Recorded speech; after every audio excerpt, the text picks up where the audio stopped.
Sinabi ni Major Harold Cabunok, ang opisyal na tagapagsalita ng Philippine Army, patuloy pa rin ang operasyon ng mga tropa ng pamahalaan sa mga pinagkukutaan ng mga lawless elements. Sa ngayon, nakatutok pa rin ang mga tropa sa Zamboanga, Sibugay, Sulu at Basilan.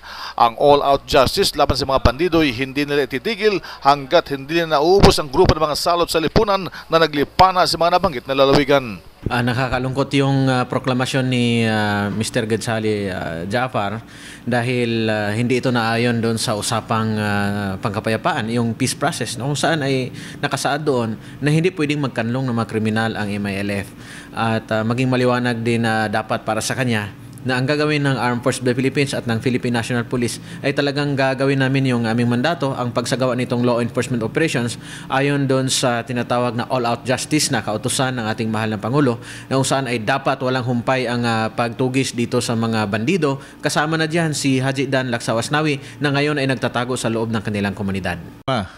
Si Asnawi ay kinakanlungan ng MILF at hindi kayo basta-basta makakapasok sa kuta ng MILF. Paano ang gagawin ng militar? Tama yun. Mayroong tamang mekanismo kung paano namin isagawa itong law enforcement operation sa loob ng MILF influence community. At sa isang reklamo na hinahain ng Armed Forces of the Philippines noong nakaraang linggo, ay idinaan ito sa Coordinating Committee for the Cessation of Hostilities, na kung saan ito ay ipinasa naman doon sa kanilang MILF counterpart.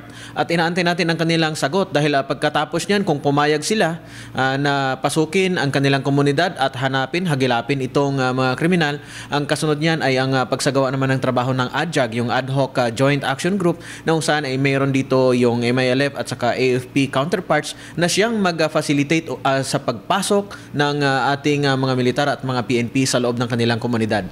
Si Major Harold Cabunok, magugunita ang unang iniulat ni Western Mindanao Command spokesman Lieutenant Colonel Randolph Cabambang ang report na sugatan si Abdul Salam kasunod ng nilunsad na airstrike ng militar sa kuta nito sa Sitio Talay, Barangay Labatan, Payaw, Zamboanga, Sibugay kamakailan na ikinasawi ng 27 sa mga tauhan ni Waning Abdul Salam. Sa lalawigan ng Sulu, magugunita ang 5 mga bandidong Abu Sayyaf naman ang nasawi matapos na salakay ng militar ang pinagtataguan ng grupo ng Abu Sayyaf na si Doc Abu nang hulugan ito ng bomba ng Philippine Air Force noong linggo ng umaga, October 30. Mula sa Campo Aguinaldo, yan ang DZRH News. Bing Formento, RH911, naglilingkod sa pagbabalita.